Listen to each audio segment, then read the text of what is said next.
पिछले 2-4 दिनों से डायरेक्ट जो शेलिंग घरों पे और बस्ती के बीच में जो शेलिंग हो रही है, इससे लोगों का बड़ा नुकसान हुआ है।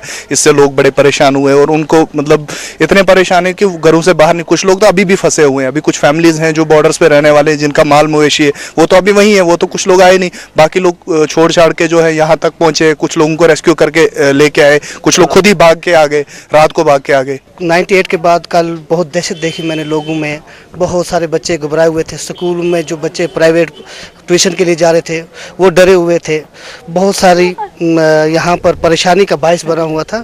तो हमारी ये 98 के बाद आज फिर मैंने ये 98 में बहुत भारी शेलिंग हुई थी उड़ी में, उसके बाद आज ये फिर कल से ये हो रहा है। तो हमारी तो ये अपील है गवर्नमेंट से, गवर्नमेंट ऑफ इंडिया से, दोनों मुल्कों से, कि आपस में ये अमन का कोई रास्ता निकाले, क्योंकि दोनों साइड की जो आवाम है वो बहुत दहशत में, बहुत नुकसान उठा रही है।